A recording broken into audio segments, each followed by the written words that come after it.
What happens when a simple interview spirals into one of the most uncomfortable moments in daytime television history.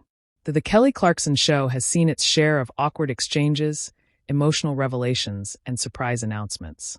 But nothing could have prepared the audience for what unfolded when interior design expert Bobby Berk sat down on that iconic yellow couch. What started as a conversation about home renovation quickly transformed into a verbal sparring match that left producers scrambling, the audience gasping, and Kelly Clarkson herself visibly shaken. Before we dive into exactly what went down, make sure you hit that subscribe button and drop a comment below telling me which celebrity interview you think went the most sideways. Because trust me, after you hear the story, you'll have a new frontrunner for the most chaotic talk show moment of all time. The segment began innocently enough. Kelly bounded onto the stage with her usual infectious energy, her smile wide as she introduced Bobby to thunderous applause.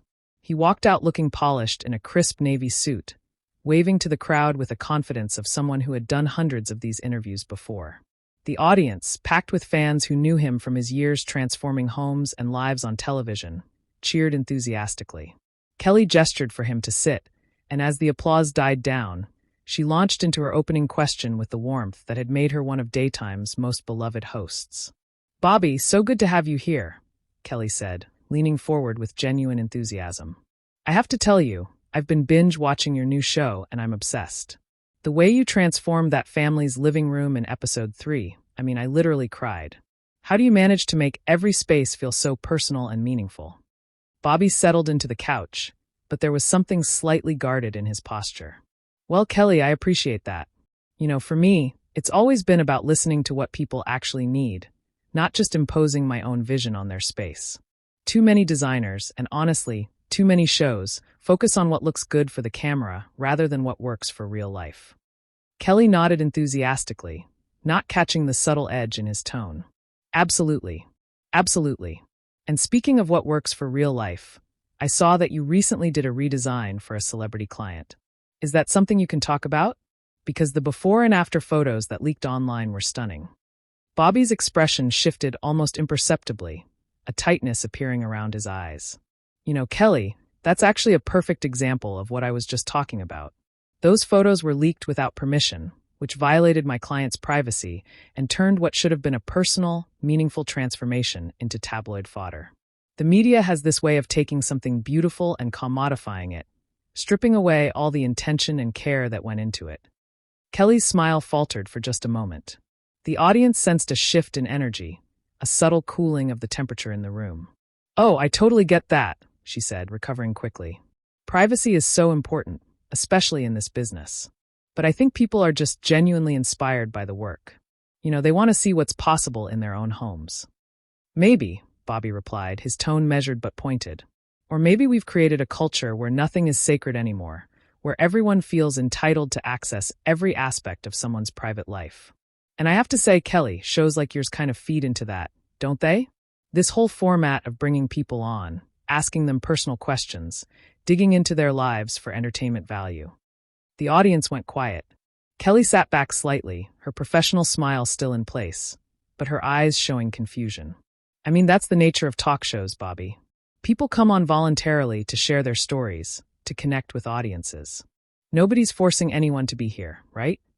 "Voluntarily," Bobby said. And now there was no mistaking the skepticism in his voice. "Except when you're promoting a project and your publicist tells you that you need to do the talk show circuit to get exposure, and you end up sitting on couches answering questions that are designed to get a sound bite or a reaction rather than have a real conversation.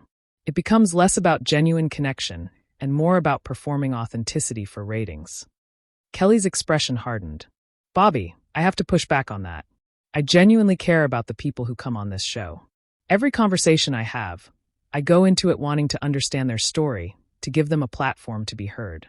If you feel like this is performative, then maybe the issue isn't with the format. Maybe it's with how you're approaching it." Bobby leaned forward now, matching her intensity. "You know what, Kelly? You're right. Let me approach it differently. Let's have a real conversation then. Let's talk about how this industry works.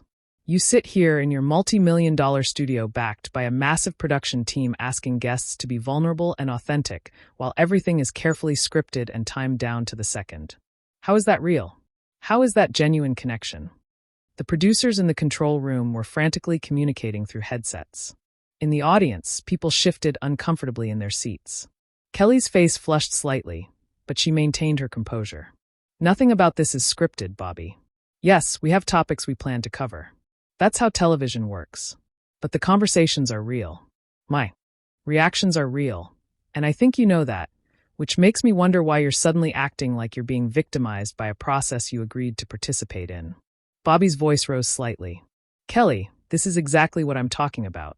The second someone breaks from the expected script, the second someone challenges the comfortable narrative, it gets framed as acting out or being difficult. I came here today thinking we could have an interesting conversation about design, about creativity, about the work I'm passionate about. But every question has been angled toward drama, toward my personal life, toward getting me to say something clickable. Kelly set her note cards down firmly on the side table. Bobby, my first question was literally about your design process. You're the one who took this conversation in a different direction, and honestly, I'm confused about what you want here. Do you want to talk about your work, or do you want to critique the entire talk show format? Because I'm happy to do either, but you need to decide. Maybe I want to do both, Bobby shot back. Maybe I want to talk about my work while also acknowledging that the framework we're doing it in is fundamentally flawed. Why can't those two things coexist? Why does everything have to be so sanitized and comfortable? Real conversation is messy, Kelly. It's uncomfortable. It challenges you. The audience was completely silent now, every eye fixed on the stage. Kelly took a visible breath, clearly working to control her response. You're right that real conversation can be uncomfortable, but there's a difference between having a challenging conversation and being hostile to someone who invited you onto their show, who prepared thoughtful questions, who wanted to celebrate your work. Right now, you're not being challenging, Bobby. You're being disrespectful. Bobby's jaw tightened. Disrespectful. I'm being honest. And if honesty reads as disrespect to you, that says a lot about what you're used to, doesn't it? How many people sit on this couch and just tell you what you want to hear, play their part in the show, smile, and laugh on cue? I'm not doing that. I'm treating you like an intelligent person who can handle a real conversation, even if it's not the conversation you planned. Kelly stood up abruptly, and the audience gasped. For a moment, it seemed like she might walk off her own stage. Instead, she remained standing, looking down at Bobby, who was still seated. You know what? Let's continue this real conversation, then. Since you want honesty, here's some honesty. I've interviewed hundreds of people on this show, celebrities, authors, activists, regular people with extraordinary stories, and the vast majority of them understand that this is a collaboration, that we're working together to create something interesting for the audience. But every once in a while, someone comes on with an agenda, with a chip on their shoulder, looking for a fight. And that's what this feels like. Bobby. Bobby stood up now, too, facing her across the coffee table. An agenda. My agenda is to not pretend that everything is perfect and glossy and simple when it's not. My agenda is to acknowledge that these platforms, including this one, have power and influence, and we should think critically about how they're used. If that makes you uncomfortable, good. It should. It doesn't make me uncomfortable, Kelly said, her voice steady but sharp. What makes me uncomfortable is that you apparently think you're the only person in this room capable of critical thinking. You think you're enlightening me, enlightening the audience, but really you're just being condescending. You came on this show, Bobby. Nobody dragged you here, and now you're acting morally superior for participating in something you claim to have problems with. That's not brave or honest. That's hypocritical. The word hypocritical hung in the air like smoke. Bobby's face darkened, his composure cracking for the first time. Hypocritical. You want to talk about hypocrisy? Let's talk about how you built your entire brand on being relatable, on being the every woman, while sitting on a fortune that most of your viewers will never even comprehend. You talk about understanding people's struggles, but you're so far removed from actual reality that you wouldn't recognize it if it walked onto this stage.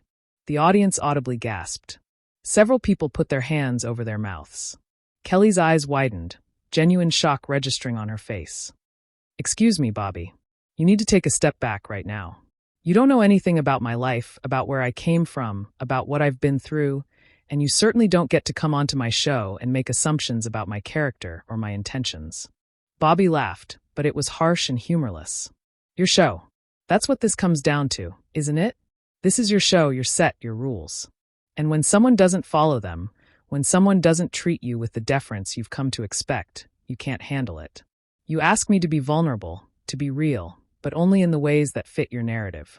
The second I'm real in a way that challenges you, suddenly I'm out of line. Kelly pointed a finger at him, something her viewers had never seen her do. No, Bobby. You're out of line because you're attacking me personally instead of having the intellectual conversation you claimed you wanted. You moved the goalpost from critiquing talk shows to insulting me as a person. Questioning my authenticity, my background, everything I've worked for. That's not being real. That's just being cruel. Bobby shook his head incredulously. Kelly, do you hear yourself? You live in a bubble where everyone tells you you're amazing, where you're surrounded by people whose jobs depend on keeping you happy. I'm probably the first person in years to tell you something you didn't want to hear, and you're calling it cruel. Maybe what's cruel is the culture of fake niceness that prevents anyone from having honest conversations about power dynamics and privilege in this industry. Kelly crossed her arms. You want to talk about privilege, Bobby? You're standing here on national television with your own shows, your own brand deals, your own platform, acting like you're some kind of revolutionary speaking truth to power. But you have just as much privilege as I do. The difference is I don't pretend I'm better than everyone else because of how I choose to use it. I don't come on to other people's shows and insult them under the guise of authenticity. I'm not insulting you, Bobby insisted, though his tone suggested otherwise. I'm holding up a mirror, and if you don't like what you see, that's not my problem. You ask me questions. I'm giving you answers. They're just not the answers you wanted. Not the neat little sound bites that fit between commercial breaks. This is what real discourse looks like, Kelly. It's messy and uncomfortable, and it doesn't resolve neatly in 42 minutes. Kelly took a step closer to him, her voice dropping, but somehow becoming more intense. You keep using that word real like you have a monopoly on authenticity. But let me tell you what's real, Bobby. Real is showing up every single day and trying to make people feel seen and heard. Real is using whatever platform I have to amplify voices that might not otherwise get heard. Real is treating my guests and my audience with respect, even when we disagree. What you're doing right now isn't real. It's self-indulgent. You're treating my audience like props in your personal statement about the state of media. Bobby's eyes flashed. Your audience. Kelly, these people aren't yours. They're human beings with their own thoughts and opinions.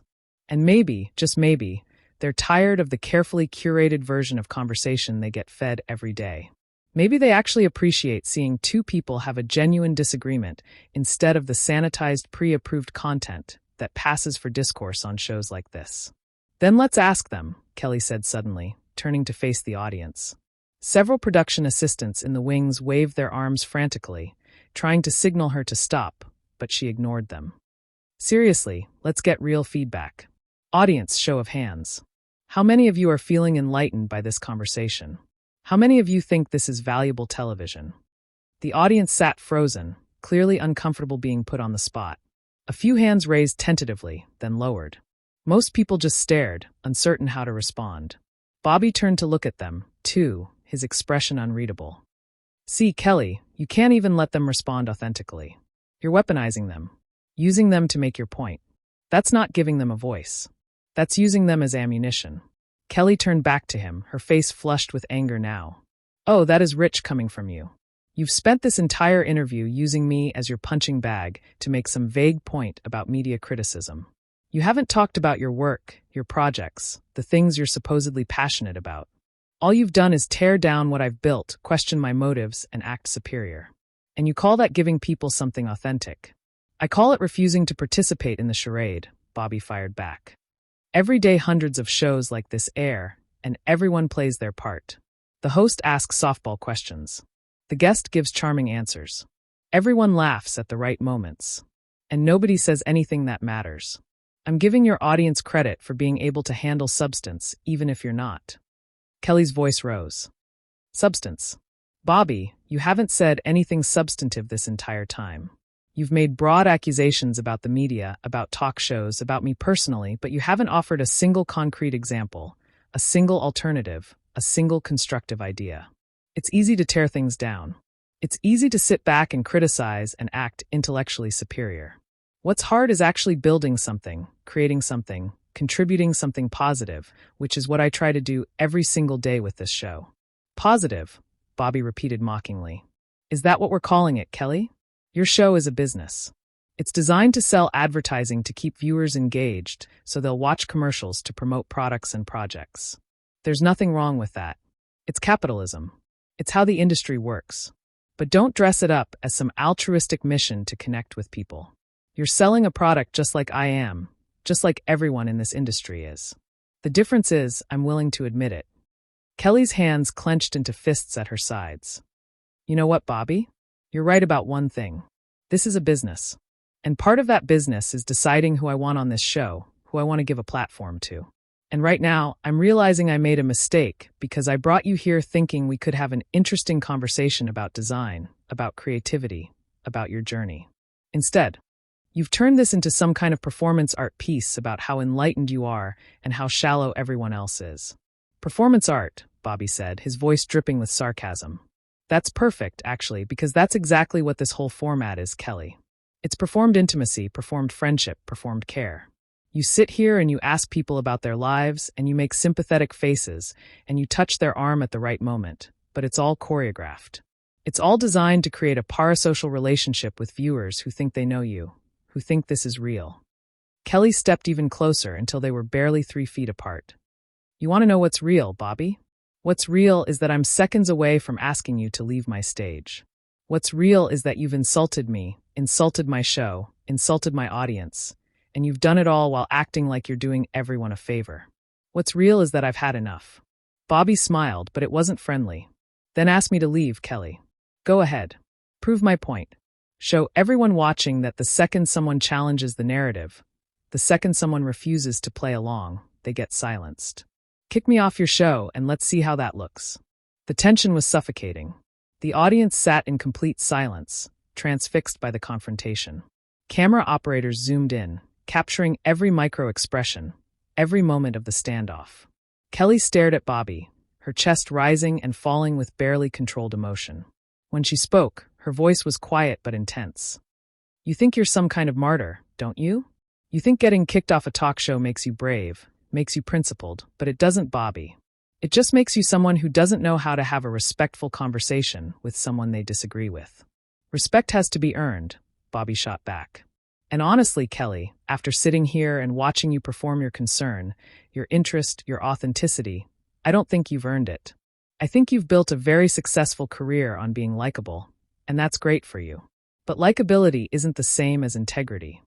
Kelly's face went pale, then flushed red. Get out. The 2 words echoed through the studio. Get out. For a moment, nobody moved.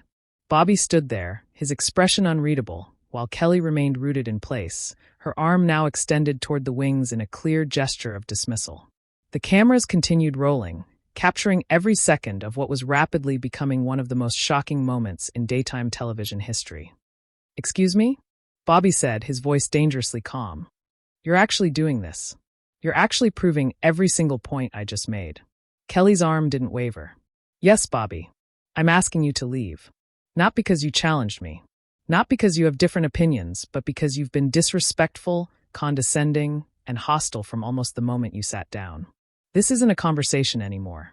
It's a verbal assault, and I don't have to stand here and take it on my own show. Bobby laughed, shaking his head in apparent disbelief. Verbal assault. That's incredible, Kelly. Do you realize what you sound like right now? Someone disagrees with you. Someone pushes back on the comfortable narrative, and suddenly it's an assault. This is exactly the problem with discourse today. Everyone wants to have important conversations until those conversations make them uncomfortable. Then suddenly it's too much. It's gone too far. Someone needs to be removed. You're twisting this, Kelly said, her voice shaking slightly now, whether from anger or something else. This isn't about disagreement. I've had hundreds of guests on this show who've disagreed with me, who've challenged my thinking, who've brought perspectives I hadn't considered. And those were valuable conversations because they were rooted in mutual respect. You haven't shown me or this audience any respect since you walked out here. You came with an agenda to prove how fake and shallow everything is. And you've spent the entire interview trying to bait me into a fight. Bobby took a step back, holding up his hands in mock surrender. Bait you into a fight. Kelly, you're the one who kept pushing. You're the one who accused me of being hypocritical, of being cruel. I responded to your questions. I engaged with your points. If you can't handle someone engaging with you on an intellectual level without performing the expected deference, that's on you, not me. Intellectual level, Kelly repeated, her voice tight. Bobby, there's nothing intellectual about what you've been doing. You've been throwing around accusations and insults and calling it discourse. You've questioned my integrity, my authenticity, my connection to my audience. You've mocked everything about this show while sitting on the furniture we provided, under the lights we set up, in front of the cameras we operate. And now you're acting like you're the victim because I'm not tolerating it anymore. The audience was still frozen, watching this play out like spectators at a car crash. A few people had their phones out, clearly recording despite the no-phone policy. Security guards had moved closer to the stage area, uncertain whether they needed to intervene. The producers in the control room were in chaos, some arguing they needed to cut to commercial immediately, others insisting they had to let this play out for the ratings. Bobby's expression hardened. So that's it then. That's your final word. Someone doesn't play by your rules, doesn't perform gratitude for being allowed into your presence, and they get kicked out. And you'll edit this however you want.